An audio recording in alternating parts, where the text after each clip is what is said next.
Graças te damos, bom Deus, por estarmos congregados nesta casa que é tua, Senhor. Suplicamos-te, Santo Pai, que os momentos que se seguem possam ser verdadeiramente momentos em que cada coração possa estar em espírito de louvor, de adoração e de atenção, Senhor, à mensagem que vai chegar até cada um de nós. Que essa mensagem, pela ação do Teu Espírito, possa verdadeiramente ficar gravada em cada um de nós e possa em cada um produzir os frutos que são necessários para a preparação para o Teu reino. Tudo isto pedimos e agradecemos em nome de Jesus. Amém. Bom dia, irmãos. Que todos possam sentir felizes na casa do Senhor. Vamos louvar o Senhor com número 1. Número 1.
Todos os que pudermos, vamos agora nos curvar para conversarmos com o nosso Criador.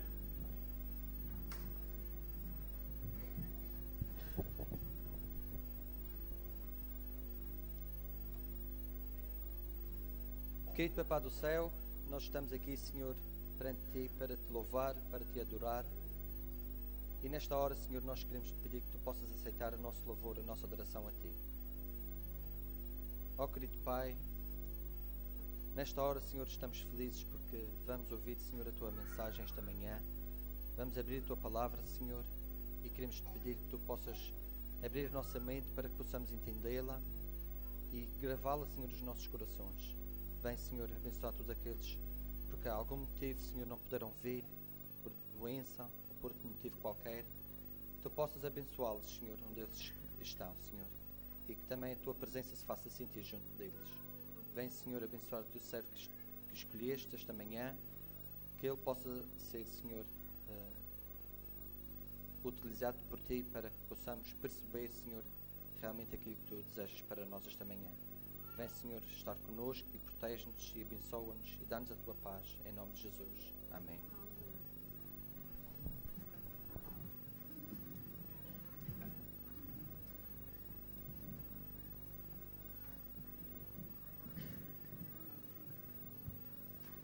Vamos dar lugar ao levantamento das ofertas e dos dízimos, a começar em primeiro lugar com as nossas crianças.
à multidão, ele procurava fazer sempre de maneira em que as pessoas compreendessem as histórias que ele estava a contar. Ele contou a história de um pastor. Vocês sabem que é um pastor que cuida das suas ovelhinhas? Vocês sabem onde é que anda o meu pastor? E eu tenho um pastor que também cuida. Aqui veio o nosso pastor. Vocês estão a ver? Isto é um pastor. Ele cuida das suas ovelhas. E assim foi isto. Havia um pastor em que ele cuidava das suas ovelhas. Ele tinha 100 ovelhas. Vocês sabem o que é 100? São muitas, não são? 100 ovelhas. Ele contava-as todos os dias antes de elas entrar. Houve um dia que o pastor vai para o campo para que elas possam comer e beber água e comer a sua ervinha verde. Um dia ele regressa ao curral e conta 1, 2, 3, até chegar a 99 ovelhas. Ele fica muito preocupado quando ele vê que tem só 99. E quantas é que o pastor tinha? 100. Mas nesse dia ele contou e viu 99. O que é que ele faz? Fecha logo o curral e vai à procura da sua ovelhinha perdida. Ele vai, procura e não encontra. Ele o que é que vê? Ele vê lá num barranco muito ao fundo, ele vê a sua ovelhinha perdida. Ele ficou muito feliz, agarra nos braços a sua ovelhinha e traz para junto das outras.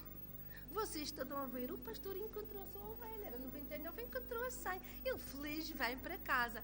E quando ele chega à casa, ele vai e ele diz assim aos amigos. E assim foi. Então, isto acontece. Quando o pastor ficou muito feliz por ter encontrado a sua ovelha, acontece com Jesus.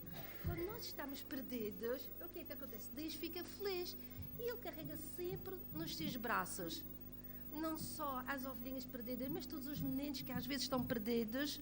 Jesus vem ao nosso encontro e traz-nos para a sua casa, que é a igreja. Eu estou a ver que vocês estão muito entusiasmados com o pastor. Realmente o pastor foi a figura principal da história. E assim é. Quem é a figura principal na nossa igreja? Quem é que está sempre aqui a nos proteger? Jesus, que é o pastor. Oxalá que vocês tenham sempre os olhos para Jesus, como tiveram neste momento para este pastor que está aqui. E vamos para os nossos lugares.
Em suas mãos se achava ternura,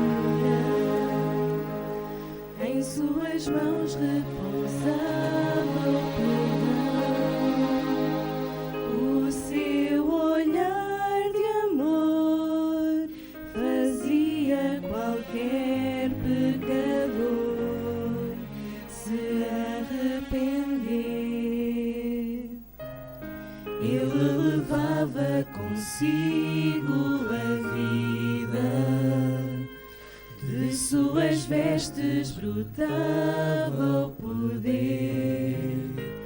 Veio trazer a paz, curar a dor e salvar a quem o negou. Cristo Jesus, o Filho de Deus, e o mundo não quis ouvir seu chamar. Fez o surdo ouvir e o mudo falar. Fez o morto se levantar. E quem aceitasse o seu favor herdaria o seu amor.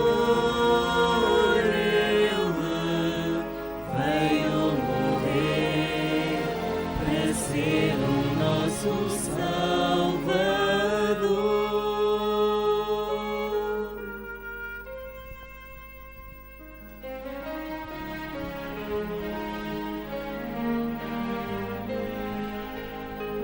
Ele assumiu toda a forma humana e como servo aqui caminhou, sendo o Senhor do céu, da terra e mar escolheu por nós se humilhar.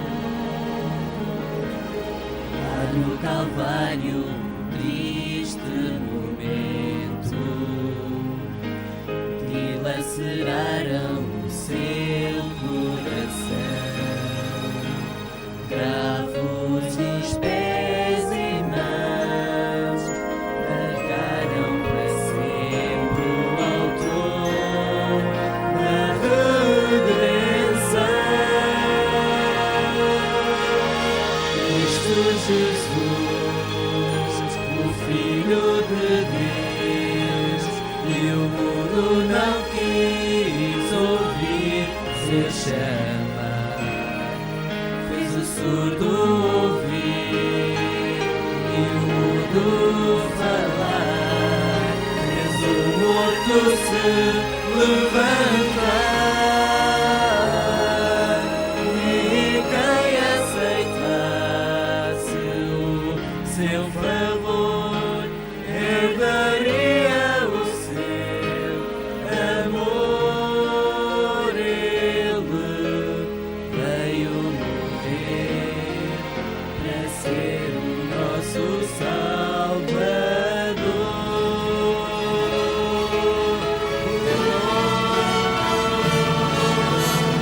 Cristo Jesus, Filho de Deus, e o mundo não quis ouvir seu chamar.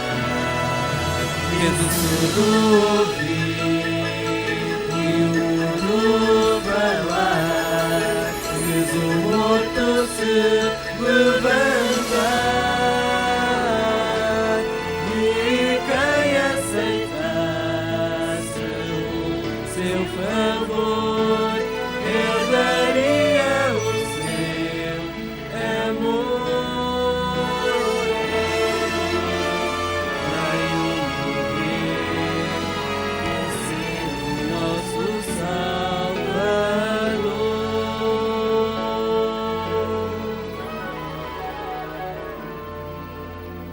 Veio morrer para ser o nosso Salvador.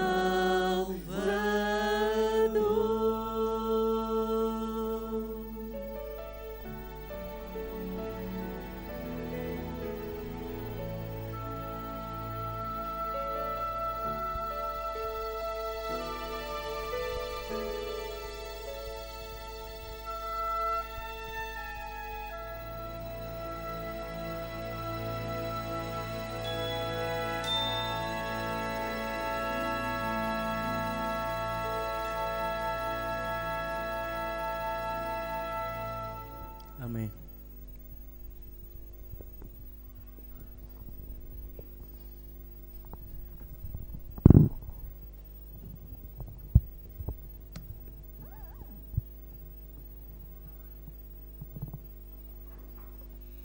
palavra de Deus ensina-nos que as realidades vão mudando ao longo dos tempos e que às vezes temos que nos adaptar a elas de maneira a que, organizados em nome do Senhor, possamos dar continuidade ao trabalho, às exigências, às necessidades não só da própria Igreja, como também daqueles que beneficiam da prestação que a Igreja lhes pode dar. E é assim que, por exemplo, no livro de Atos dos Apóstolos, nós encontramos uma figura nova dentro do povo de Deus, uma figura que não aparece no Antigo Testamento, que é a figura dos servidores. Os servidores são homens e mulheres que são escolhidos por Deus através dos seus agentes.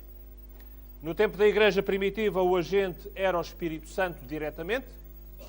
Nos tempos mais modernos, indiretamente, o Espírito Santo trabalha através da Igreja, ajudando a nomear aqueles que são chamados para um serviço mais ativo num ou noutro momento da história da Igreja. E é assim que nós encontramos na Igreja primitiva a figura dos diáconos e das diaconisas. Homens e mulheres que são chamados a um serviço especial de Deus. Obedece a determinadas características fundamentais, obedece também a uma disponibilidade especial para poderem assumir as suas funções de acordo com as diretivas divinas. E é por isso que, de vez em quando, na vida da Igreja, nós temos que chamar irmãos e irmãs para engrossarem as fileiras destes ditos servidores. E digo servidores exatamente porque diáconos e diaconisas significa exatamente servidores. São homens e mulheres designados para estar ao serviço da comunidade, tanto da Igreja como fora da Igreja. E isso significa que de vez em quando tenhamos que fazer a chamada consagração desses diáconos e diaconisas para que eles possam estar em pleno serviço, dando a sua prestação ao avanço da causa de Deus, suprindo as necessidades de cada momento. Daí que, esta manhã, nós tenhamos a oportunidade de mais uma vez o fazermos, neste caso, com duas diaconisas. E eu gostaria de as chamar aqui à frente, para que nós possamos proceder a esta cerimónia breve, mas cheia de simbolismo,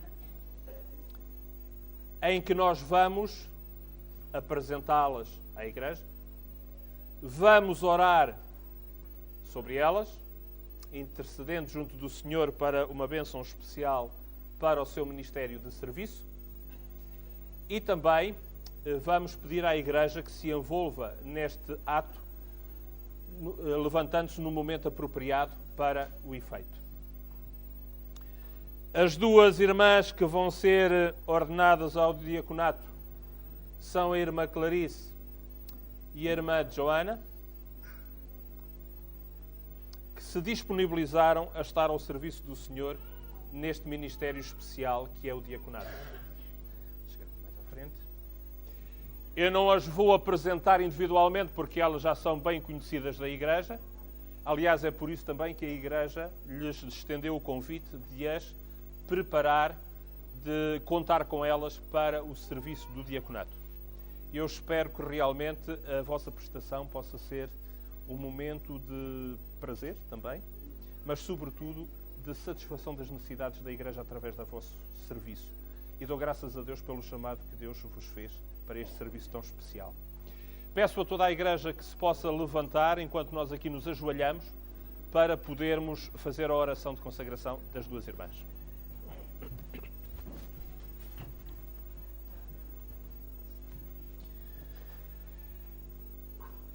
Santo e bom Pai que estás nos céus, na tua infinita sabedoria e misericórdia, chamas a cada um de nós, não olhando às nossas características, às vezes, às nossas limitações, mas olhando sobretudo para o projeto que tens para cada um de nós e olhando para aquilo que cada um de nós pode ser, Senhor, depois do toque de transformação do teu Santo Espírito. E na tua infinita sabedoria decidiste chamar estas duas tuas filhas, a irmã Clarice, a irmã Joana, para que elas possam estar ao teu serviço através do ministério das diaconisas. Por isso, Santo Pai, nós te rogamos uma bênção muito especial sobre cada uma delas, Santo Deus.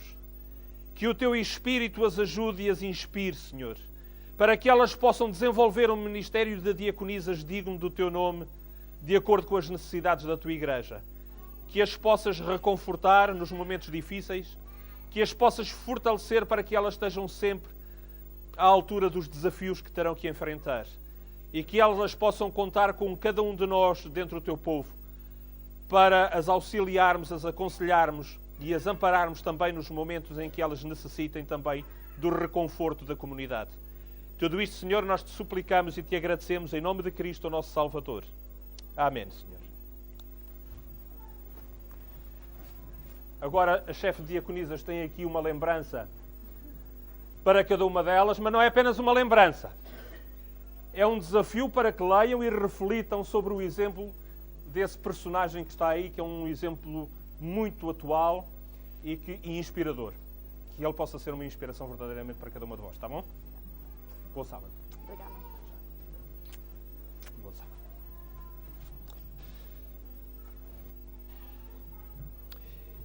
Peço que possam rapidamente abrir a palavra do Senhor no livro do Apocalipse, capítulo 10,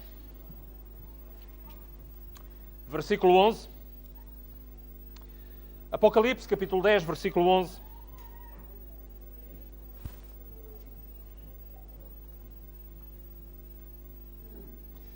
Estamos no contexto da visão profética que é dada a João. João que está longe da sua terra, longe dos seus irmãos, da sua família. Um homem já idoso, prisioneiro na ilha de Patmos, uma ilha árida,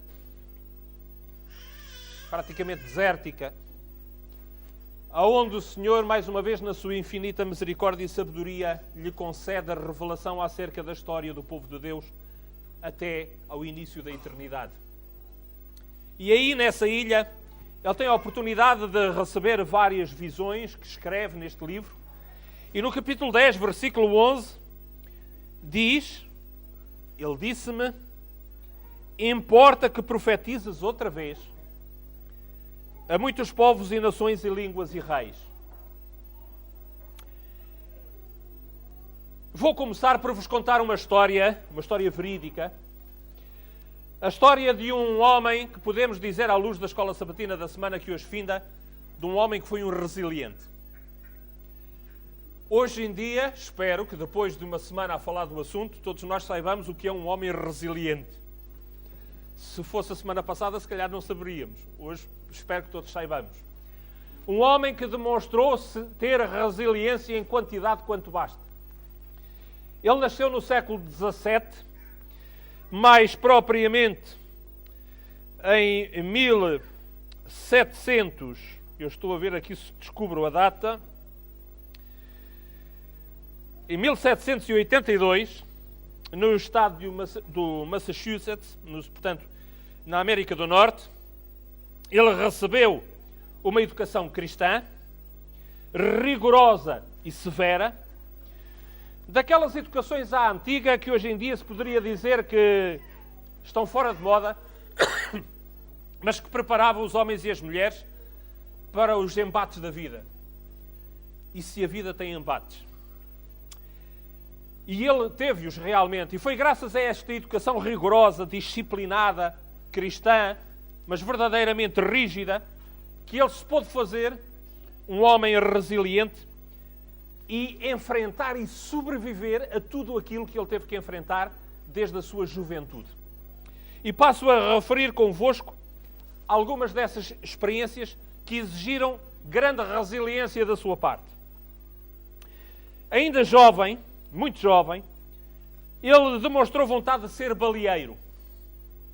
O seu pai autorizou-o, mas o seu pai tinha a esperança de que ele desistisse da ideia depois de experimentar. Está bem, vai lá fazer a tua experiência de baleeiro e pensava lá para com ele, bom, pode ser que assim depois rapidamente desistas da ideia.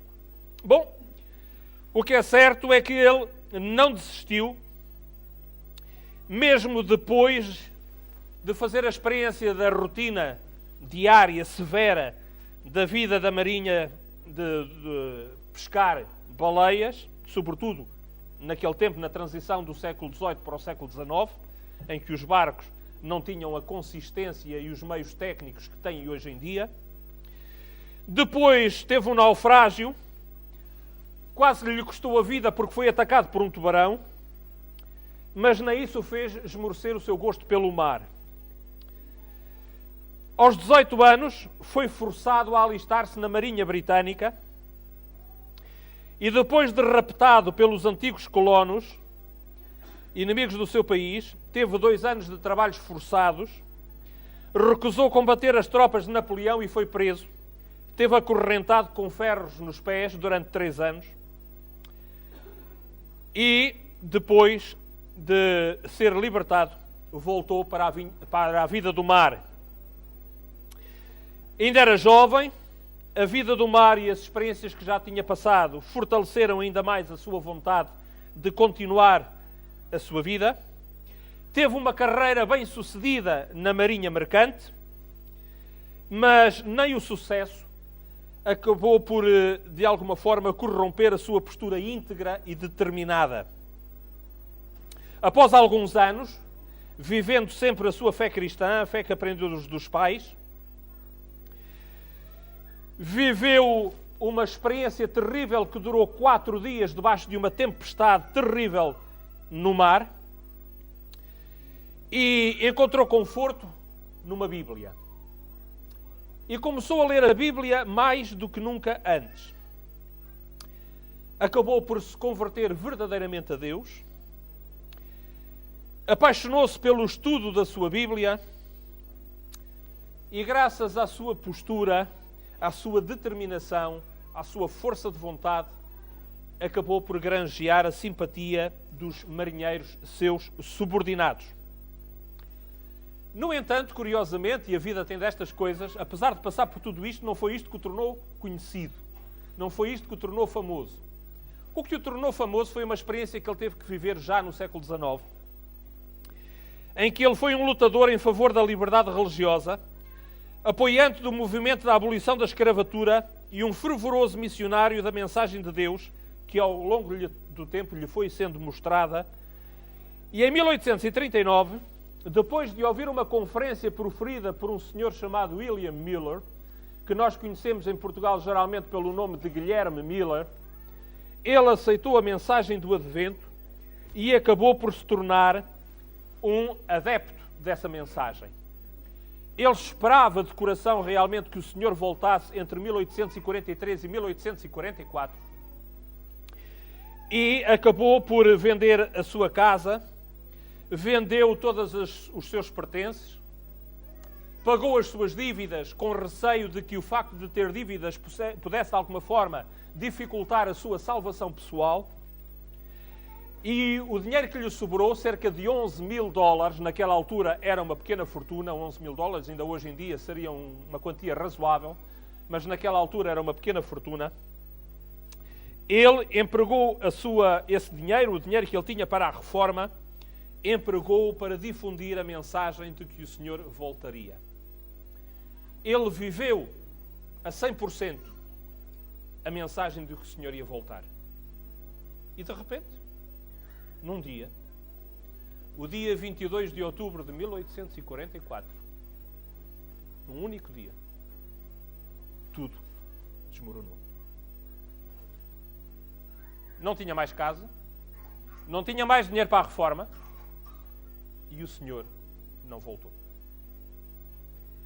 Este poderia ter sido o momento em que tudo poderia desabar. Podia se sentir enganado, frustrado, desiludido, revoltado e muito mais.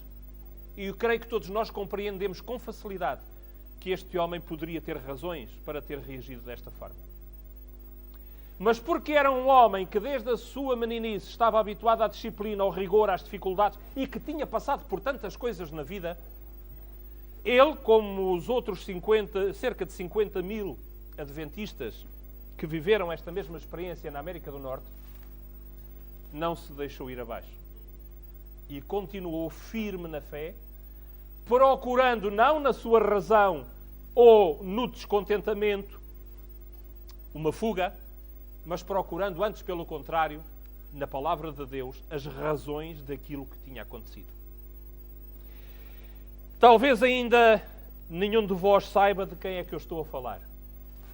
Ou um ou outro saibam de quem é que eu estou a falar. Mas eu estou a falar de alguém que a grande maioria conhece pelo nome. Joseph Bates. Um dos nossos pioneiros. Um homem que foi fundamental no início da mensagem do Advento ao mundo. Este Joseph Bates passou por tudo isto. Mas pegando novamente na imagem da escola sabatina desta semana, como era um resiliente, aguentou, sobreviveu e deu a volta por cima, perdoem-me a expressão mais popular. Falando sobre esta experiência que este homem viveu naquela altura da sua vida, James White, num livro que escreveu acerca deste nosso irmão, a dada altura diz, e passo a citar, o efeito deste desapontamento só pode ser compreendido por aqueles que o experimentaram. Os crentes no Advento foram então profundamente testados, com vários resultados. Alguns afastaram-se e desistiram, enquanto a grande maioria continuou a ensinar e a frisar que os dias não tinham acabado.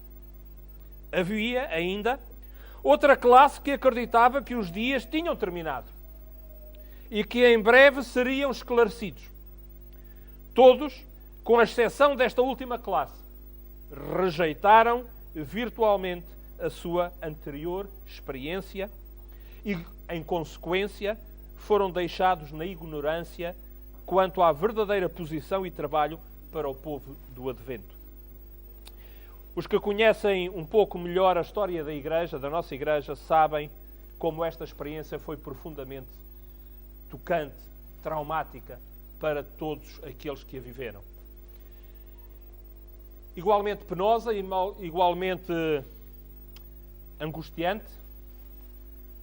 O que fez a diferença, mais uma vez, foi a capacidade de resiliência. Foi ser capazes de dar a volta por cima de uma situação que era terrível, que foi o desapontamento. O Senhor, afinal, não veio quando eles esperavam que Ele viesse.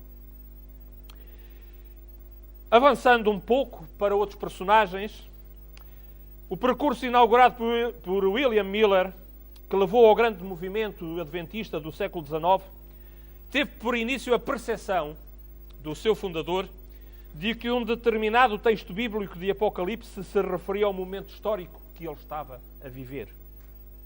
Durante o tempo de estudo afincado da Bíblia, em especial as profecias de Daniel, que indicavam na sua interpretação o regresso iminente de Jesus à Terra, um texto em especial captou a sua atenção. E esse texto é o texto de Apocalipse, capítulo 10, versículo 7 a 10, e passo a ler. E a voz que eu do céu tinha ouvido tornou a falar comigo e disse: vai, toma o livrinho aberto da mão do anjo que está em pé sobre o mar e sobre a terra. E fui ao anjo dizendo-lhe: dá-me o livrinho.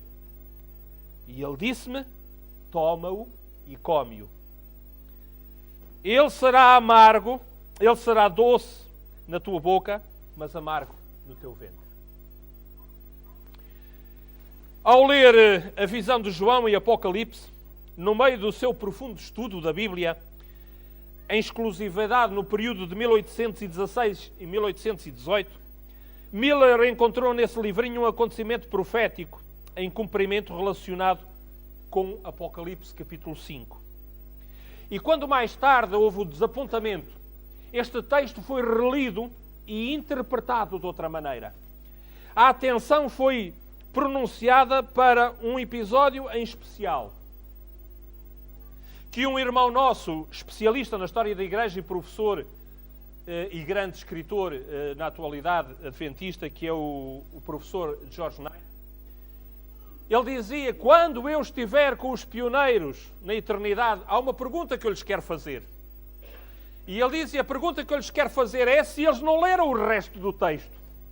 Se só leram aquela parte em que diz que o livro ia ser doce na boca, se não leram o resto que dizia que ia ser amargo no ventre.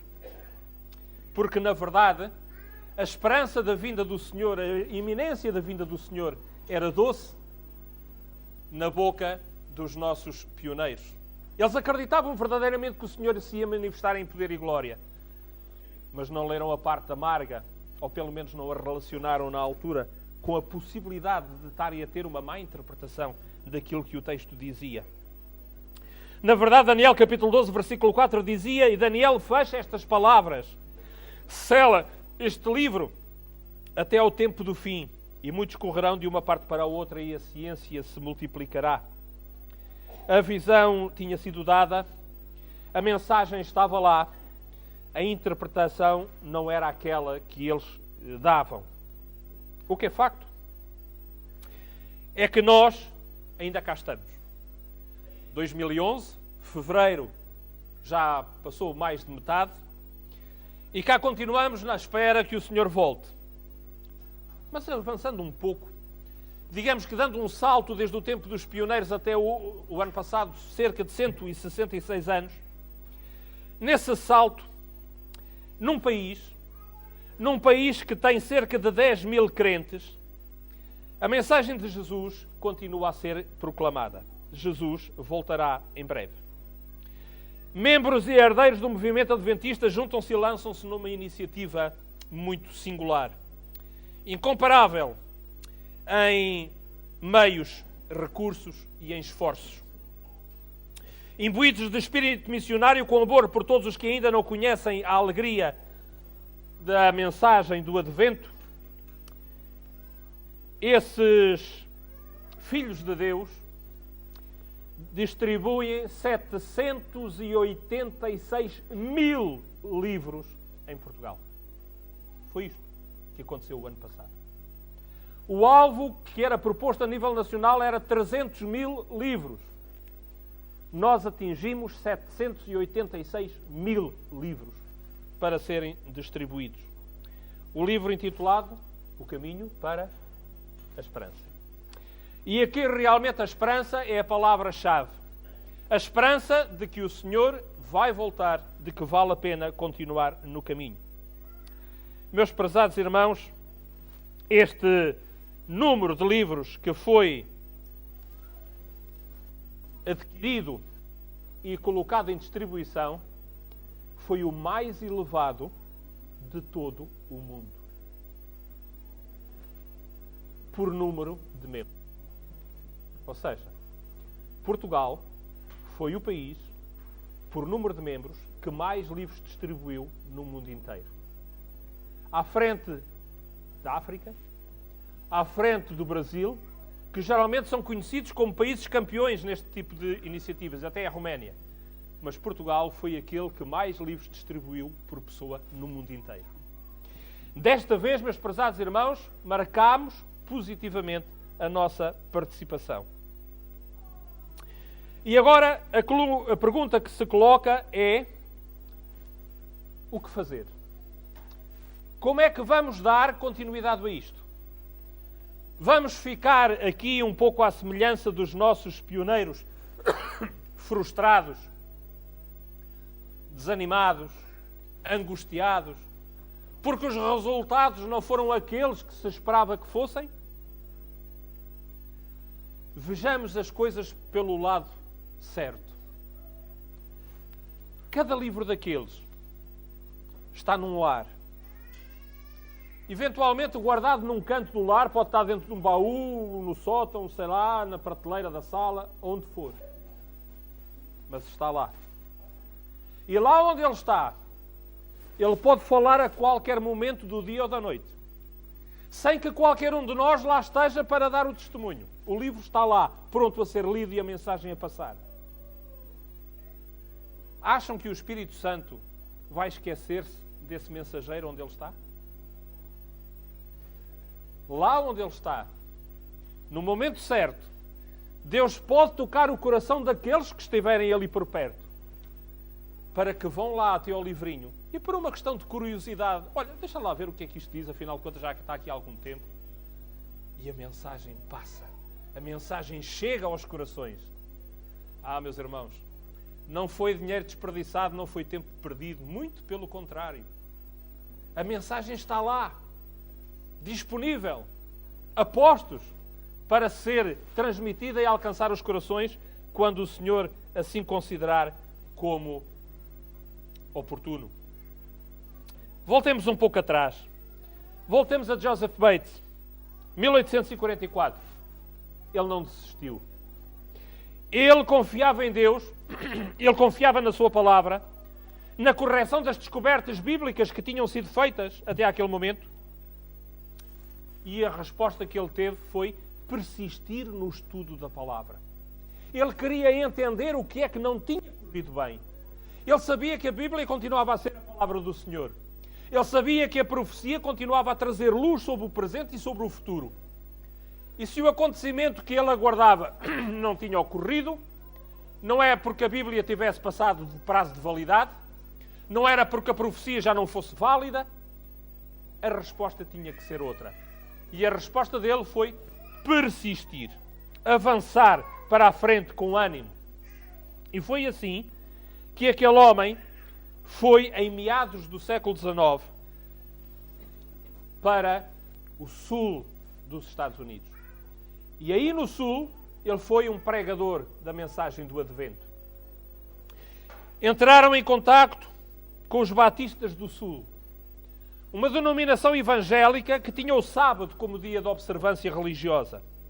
E, no entanto, estes crentes nunca tinham tido um movimento de cariz missionário. Viviam a sua fé, mas não eram propriamente grandes missionários.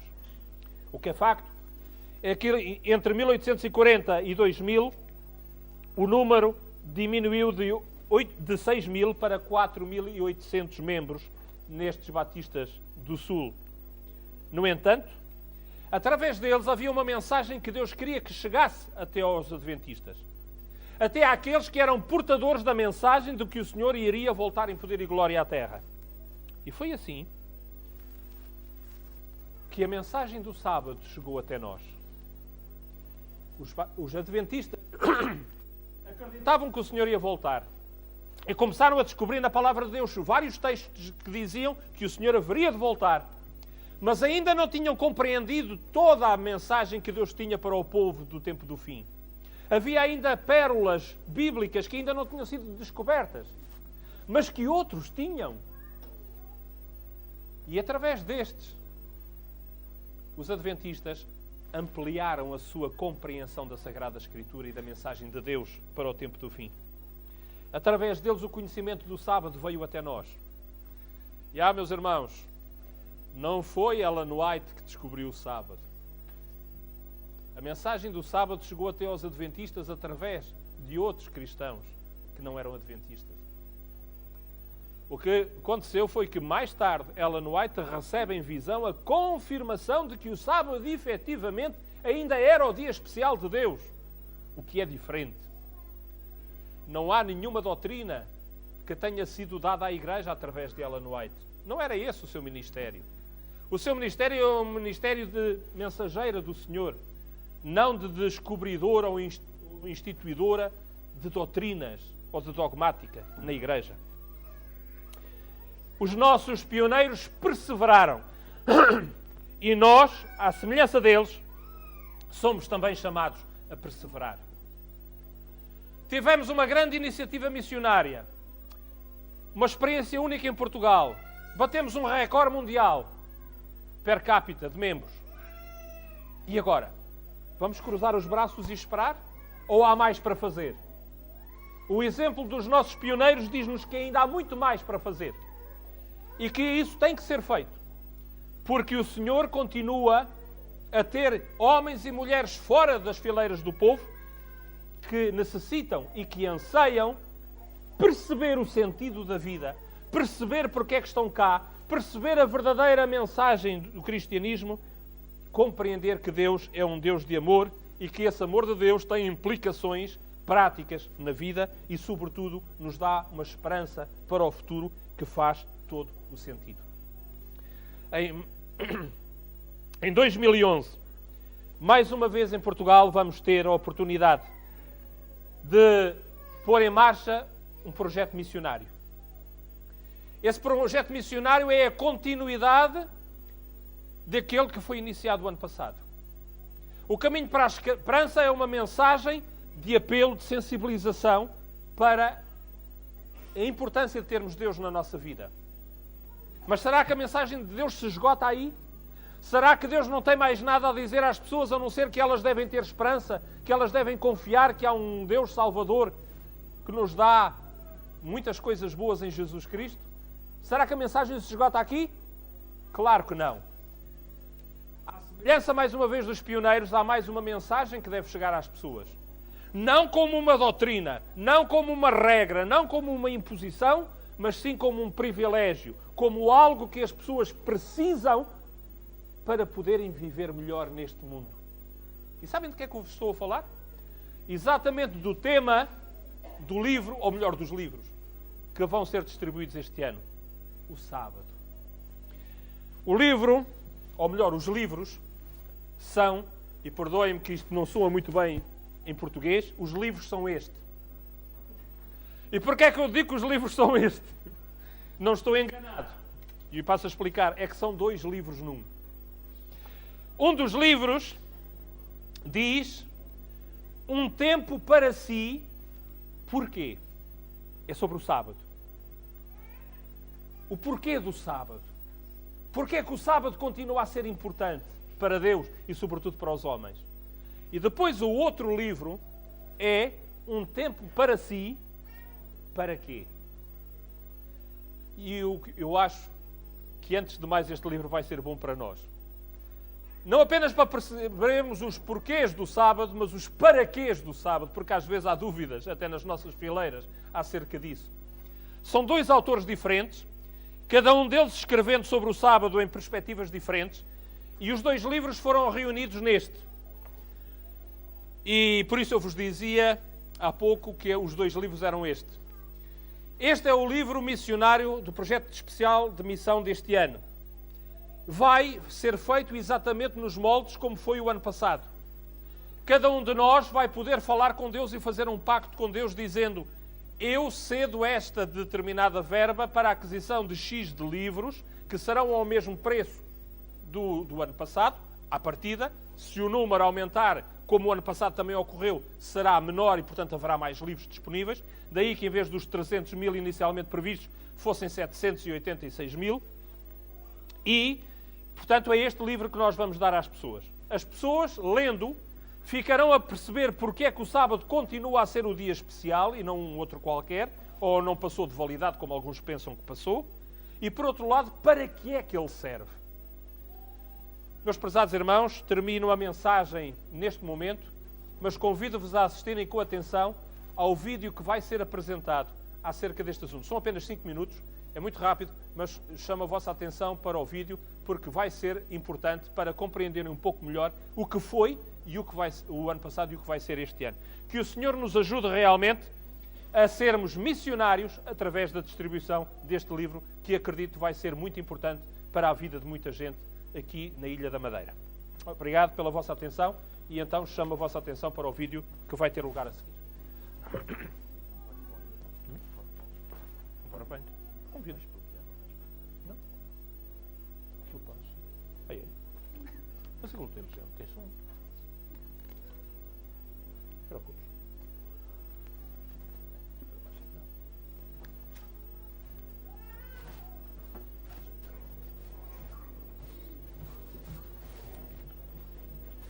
Se aquilo não tivesse, eu explico. Mas é... Ah, não, é o vídeo. Ai, então eu fiz confusão. No problem.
Ora, muito bem. Eu disse-vos que era um vídeo porque eu estava a contar que fosse o vídeo que era para ser apresentado agora, mas em vez do vídeo tem que ser o PowerPoint por causa do programa especial de hoje à tarde. Temos que alterar um pouco os planos. Mas é assim, portanto, este é o projeto estratégico da União, que foi concebido numa reunião especial que teve lugar entre a administração da União, os departamentais e os diretores de todas as regiões do país, em que tivemos reunidos alguns dias para elaborar o plano estratégico dos 5 anos que terminam no próximo ano de 2012. E aqui temos os lemas e as palavras-chave, digamos assim, que nortearam a atividade da Igreja a nível nacional ao longo dos vários anos. 2008 foi construir e deu-se uma ênfase especial às famílias. 2009 foi cooperar, portanto, através de estilo de vida, voluntariado social. 2010 o tema era comunicar Cristo e o plano estratégico, a distribuição do livro, integrou-se neste comunicar Cristo, caminho para a esperança. 2011 será consolidar, portanto, relacionamentos e compromissos. A distribuição do livro sobre o sábado vem complementar o do ano passado e, portanto, tentar consolidar contactos que eventualmente tenham tido lugar a partir do livro. E houve alguns que efetivamente tiveram lugar a partir do livro. Inclusivamente aqui no Funchal já tivemos alguém que se batizou na sequência da distribuição do livro do ano passado. Era alguém que conhecia a Igreja por relacionamentos familiares e que, através do livro, tomou contacto com a Igreja, passou a vir à Igreja e acabou por se decidir por Cristo. É a nossa irmã Geraldine, que está lá ao fundo, estrategicamente sentada ao lado da irmã Maria do Carmo. Muito bem. O ano passado, o alvo, como vos disse, eram 300 mil, foram encomendados 486 mil, mas até à data em que o PowerPoint foi feito, foram distribuídos 714.711, mas a totalidade são 786 mil, como eu vos dizia há pouco. Continuando rapidamente. No Brasil foram distribuídos 20 livros por membro. Na Roménia, mais ou menos 50 livros por membro. Em Portugal foram distribuídos 87 livros por membro. Daí que eu vos disse, portanto, há pouco, que fomos o país no mundo inteiro que mais livros distribuiu por membro. Não na totalidade, mas por membro. E, portanto, estamos todos de parabéns porque todos nós contribuímos para que isto fosse possível. Não é motivo para nos orgulharmos especialmente em relação aos outros, é motivo para nos orgulharmos pela nossa implicação, pela nossa disponibilidade para o projeto missionário. Essa deve ser a verdadeira razão de orgulho da nossa parte e não dizer que fizemos mais ou melhor que os outros. Isso não faz sentido nenhum. Mas é bom sabermos que realmente nos implicamos bastante e que conseguimos uma marca histórica que nunca tinha sido alcançada no nosso país. Este, como vos disse, é o livro para este ano. O tema é o sábado, portanto são 2 livros num. E, portanto, o sábado na Bíblia e na história é o primeiro. O outro lado do livro é o sábado, um presente de Deus, portanto, o para quê do sábado. Para que é que o sábado serve, porque é que ele é importante, qual é a utilidade do sábado, ok? O preço inicial será 50 cêntimos por 2 livros, portanto 25 cêntimos cada um agora. São 50 cêntimos por exemplar, mas o valor será reduzido, tal como foi no ano passado, se houver uma encomenda superior, porque o custo será basicamente o mesmo, mas será a dividir por mais livros. Portanto, se houver mais livros, o custo será por livro, por exemplar, mais baixo, portanto mais reduzido. Daí que podemos conseguir muito mais. À semelhança do ano passado, vamos ter uma espécie de um talão, digamos assim, de compromisso. E neste talão, tens aí, está aqui, obrigado. Vamos ter um envelope. O envelope onde vamos colocar o nosso compromisso. Ninguém precisa de saber o que é que cá está dentro. Nós colocamos-lo cá. E depois, se for para nós, aí convém pôr um nome para saber quem é, não é? E então diz, quero adquirir N livros. Outra possibilidade, que é a segunda, que está ali, o segundo quadradinho branco. Quero adquirir N livros e distribuí-los com a Igreja. Eu adquiro para mim, mas vou distribuí-los com a Igreja. Ou o terceiro quadrado, que diz, quero patrocinar X de livros para serem distribuídos pela igreja. Na prática, o que é isto? Eu quero, por exemplo, 100 livros para mim, ponto final. Eu depois faço o que entender com eles. Posso dizer, eu quero 100 livros e vou distribuí-los juntamente com a igreja. Eu tenho 100 livros. Irmãos, quem é que quer vir comigo? Vamos distribuir os meus 100 livros. É outra hipótese. A outra hipótese é, eu tenho 100 livros, eu dou-os à igreja para que a igreja distribua. Estão a perceber? Portanto, isto contempla todas as possibilidades. Inclusivamente, mais do que uma. Pode haver alguém que queira 2 destas possibilidades ou as 3. Não tem que pôr apenas uma. Pode pôr 1, 2 ou 3 possibilidades. Ok? Tem é que especificar quantos livros para cada uma, para que depois, quando os livros chegarem, se possa dar às pessoas, para as pessoas saberem exatamente o que é que têm que fazer com os livros. Está bom?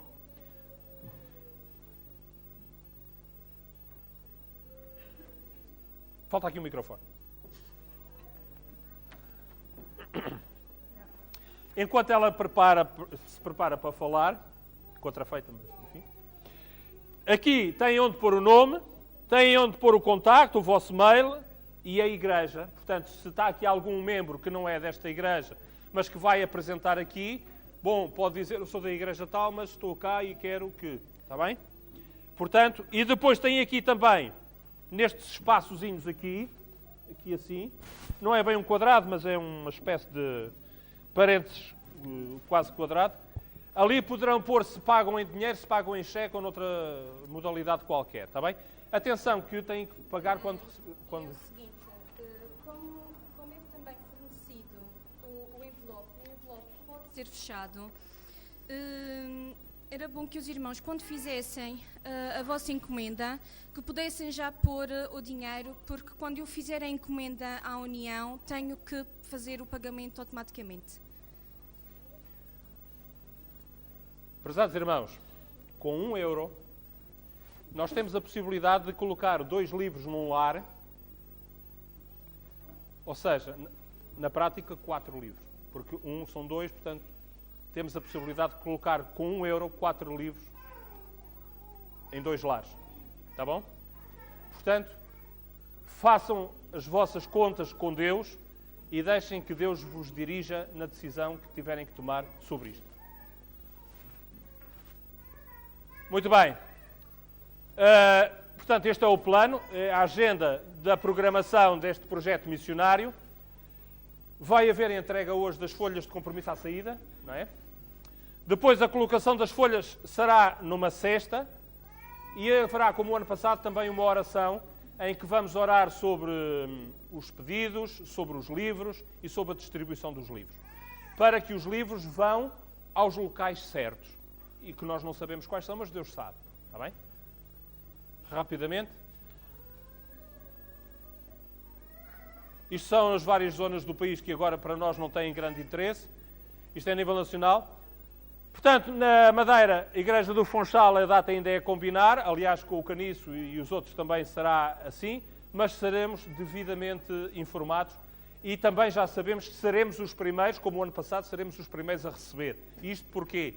Porque, como estamos aqui no meio do oceano, eles mandam primeiro para nós para que, por causa da questão do transporte, não haja dificuldades em termos de tempo. Portanto, agora, serão feitas guias de transporte que terão as matrículas das viaturas, o local final de descarga, etc. Tudo isto vai ter que ser feito por questões legais, para que nós, ao andarmos com os livros, não aconteça que depois alguma brigada, Operação Stop, nos mande parar e nos vão criar problemas a pensar que nós estamos a fazer comércio e que não temos a documentação necessária para andarmos a comercializar os livros. Ora, na verdade, nós vamos distribuí-los, mas o que é facto é que convém ter isto, que é para não haver problemas com as autoridades, não vá o inimigo arranjar das dele. Há a possibilidade também de termos estas t-shirts para podermos utilizar, para nos identificarmos. Ok? Portanto, se for necessária informação complementar, quem tem acesso à internet pode aceder a este site e, portanto, ver lá a informação de que necessite. Haverá um dia especial de distribuição do livro, com uma mensagem que, à semelhança da de hoje, vem preparada do departamento para essa finalidade. Haverá um almoço e depois a distribuição. A entrega pessoal será, de preferência, em mão. Há sempre a possibilidade de colocarmos livros nas caixas do correio. Podemos fazê-lo. Só que, nesse caso, convém que haja um controle das ruas aonde vamos fazê-lo, para que não haja sobreposição. Para que uma pessoa não receba o livro, por exemplo, na rua que mora naquele sítio, estamos lá e estamos a distribuir à pessoa na mão, e depois a pessoa chega à casa, na caixa do correio tem outro. Estamos a perder, se calhar, exemplares com isso. Agora, nas caixas do correio é preciso algum cuidado, por isso tem a luz amarela. Qual é o cuidado? O cuidado é ver, em primeiro lugar, se a casa tem um autocolante a dizer não quer publicidade. Nós podemos dizer, mas isto não é publicidade. Para todos os efeitos, em termos legais, consideram publicidade. É melhor não pôr, para não termos problemas. Vamos orar para que a pessoa que tem lá o autocolante na caixa o receba em mão e não receba na caixa do correio, está bem? Portanto, não o faremos. Ou então, se a casa é uma casa que tem aspecto de estar fechada e que ninguém lá mora. Se a casa tem aspecto de estar fechada e ninguém lá mora, também não vamos pôr no correio, porque estamos a pôr ali um livro para ficar ali a apodrecer, sei lá por quanto tempo, não é? Portanto, não vale a pena. Ok? Portanto, cuidado com a tal questão da publicidade, já vos falei nisso. Portanto, vamos avançar. Atenção também, se alguém vos interpelar na distribuição em relação à questão dos direitos de autor, a Sociedade Portuguesa de Autores, de há alguns anos para cá, tem andado mais atenta a estas questões e é bom sabermos que temos autorização dos autores para a edição e distribuição maciça do livro, massiva do livro em Portugal. Portanto, não há qualquer problema com os autores, há autorização dos autores para a distribuição sem problemas. Os direitos, portanto, como diz aqui, estão salvaguardados exclusivamente para o projeto, portanto, cuidado. Os direitos são para o projeto, não vamos fazer extrapolações disto. Em caso de dúvida, contactar o Departamento de Evangelismo da UPAST. Nesse sentido, se houver alguma dúvida, que surja. Vamos continuar. Portanto, em relação ao Governo Civil, a distribuição gratuita de bens não carece de autorização. É bom saber. Não precisamos de uma autorização especial para estar a distribuir livros. Isso não, se fosse para os vender, era diferente. Mas como é para oferecer, não há problema. O ajuntamento de pessoas e a distribuição do livro é permitida, mas sem palavras de ordem. Portanto, não vamos pôr-nos com palavras de ordem, porque isso já tem um cariz mais político. Portanto, e nem podemos impedir o movimento de pessoas. Não nos podemos colocar à saída de um supermercado ali todos em bloco e ou leva o livro ou não passa. Não pode ser, está bem? Portanto, tenhamos cuidado com isso. Cuidado também com os espaços privados. Os estacionamentos dos supermercados são espaços privados. Precisamos de autorização para estar lá dentro. Se estivermos fora, não precisamos, mas se estivermos dentro do espaço do estacionamento, já precisamos de autorização. As câmaras municipais, cada uma delas geralmente regulamenta este tipo de coisas, mas a distribuição de forma estática e ocupando espaço público pode ser paga e pode precisar de autorização. Agora, se for uma distribuição móvel, não precisa. Ou seja, se eu estiver parado num sítio, eu posso ter que precisar de autorização camarária. Isso depende das câmaras. Cada Câmara Municipal regulamenta à sua maneira. Mas se eu estiver em andamento, nem que seja para lá e para cá, já não preciso de autorização. São aqueles pormenorzinhos que, enfim, é bom saber. Ok? Deve-se, portanto, em locais públicos e privados, por exemplo, dentro de igrejas, salas de reuniões, supermercados, etc., espaços privados, mas de utilização pública, eu preciso de autorização. Se for na via pública, já não necessito. Até pode ser à porta, desde que não seja lá dentro, não é preciso. Mas se eu entrar, nem que seja meio metro, já preciso. Portanto, é preciso cuidado com isso para não haver problemas. Vamos continuar. E agora temos aqui um pensamento da revista americana de 7 de janeiro de 1903, da autoria de Ellen White, que diz: pensai em quão grande trabalho pode ser feito se um grande número de crentes se unirem num esforço para colocar diante do povo, pela circulação destes livros, a luz que o Senhor disse deveria ser-lhe dada. Sob a guia divina, ide avante na obra e esperai auxílio do Senhor. O Espírito Santo vos auxiliará, os anjos do céu vos acompanharão, preparando o caminho. Esta obra missionária é tão válida como o trabalho de missionário de porta a porta. Com uma vantagem, é quando nós vamos bater à porta da pessoa, nós podemos conversar eventualmente com ela ali alguns minutos e depois passa. O livro fica com a pessoa, como disse há pouco, e a pessoa pode lê-lo em qualquer altura do dia ou da noite. Está lá sempre, acessível para a pessoa poder desfrutar da mensagem. E também nos é dito que a obra de Deus terminará com as publicações. Isso é uma coisa que geralmente os colportores, quando cá vêm, falam nisso, e é uma verdade. A mensagem do Evangelho vai ser terminada com as publicações. Nós, ao fazermos esta distribuição, estamos a colaborar com a obra das publicações. Estamos, de alguma forma, a usar o método que será o último método da partilha da mensagem de Deus ao mundo, antes que Deus ponha um fim a este mundo e abra, digamos assim, o mundo novo. Obrigado pela vossa atenção. Peço desculpa de vos ter demorado este bocadinho, mas, enfim, o vídeo era diferente, também era mais rápido, eram 5 minutos, mas era importante que soubessem isto, tanto mais que hoje à tarde haverá uma distribuição, também é bom estarmos cientes disto. Há alguma pergunta que rapidamente queiram fazer em relação a isto? Não há dúvida? Está tudo esclarecido? Graças a Deus por isso. Não se esqueçam dos pormenores, não impedir a passagem das pessoas, nem pôr os livros em caixas do correio que estejam assinaladas como publicidade não. Ok? Vamos então terminar com o hino que está aqui afixado, 319.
Tão fácil.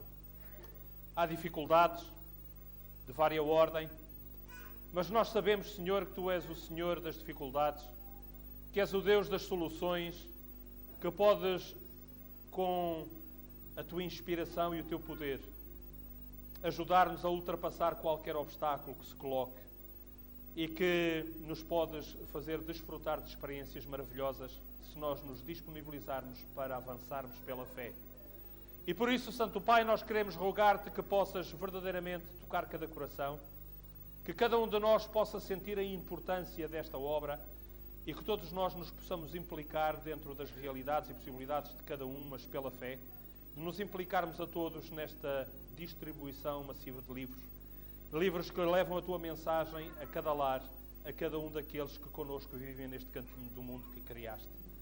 Santo Pai, Neste momento também queremos suplicar a tua bênção especial para todos aqueles que não puderam estar aqui conosco e que este projeto também os possa cativar a eles e que, de acordo com as suas realidades e possibilidades, pela fé também eles se possam implicar nele e também eles gozar de uma fantástica experiência de evangelismo. Guarda-nos a todos durante as atividades deste sábado e durante a semana que se aproxima. Te pedimos e agradecemos em nome de Cristo, o nosso Salvador. Amém.